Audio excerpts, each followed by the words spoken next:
Let's talk about layers today. I think we can all relate to this.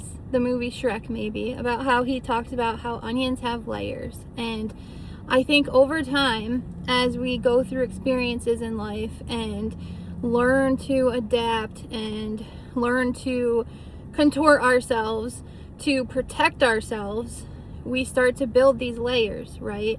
And this is so potent in my life because I am the only person in my entire life that truly knows where I've been, everything I've had to overcome, everything I've conquered in my life, and I don't show everyone or anyone those parts of myself, right? And like a lot of that is kept for myself, and sometimes that's a superpower. Like I can walk into a room and adapt to any situation. Like if I'm at work or I'm in an employment area or coworkers and things like that, or if I am in a room full of friends, or if I'm around certain people, I have this like superpower where I'm able to adapt and only show certain layers, right?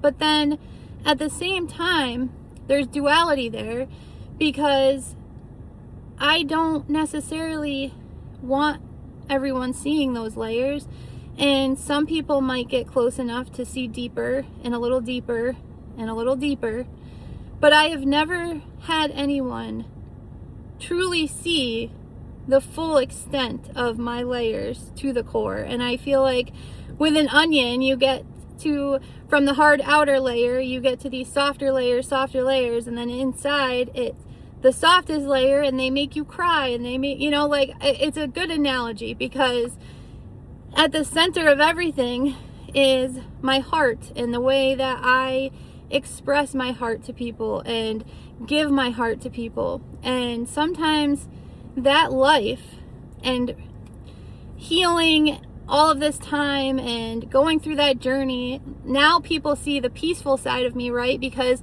I am so much at peace. Like I have healed all those layers and I am proud of that. And it was a long journey, but at the same time, it's hard to carry that knowing and that awareness and being awake to everything you've gone through and not having a single person that truly knows you inside and out.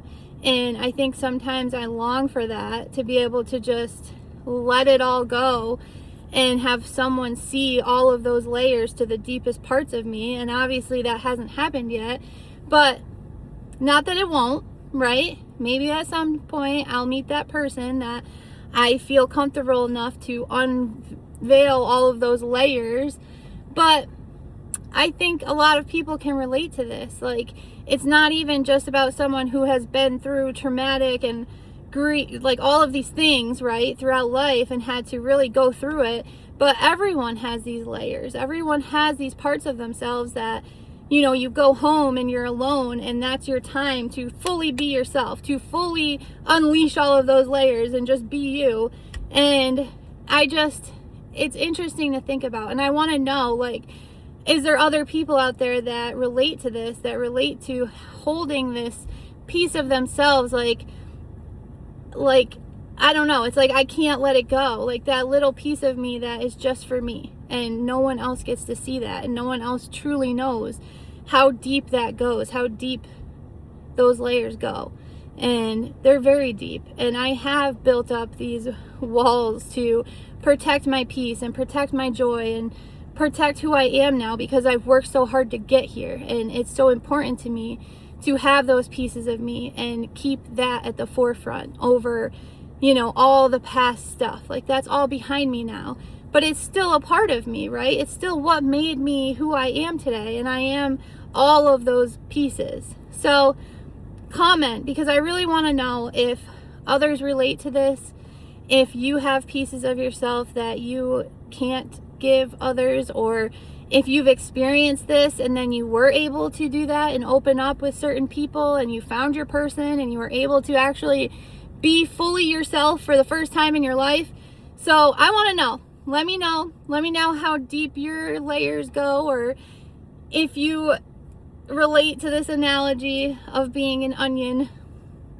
But I love you guys, and I'll see you in the next one.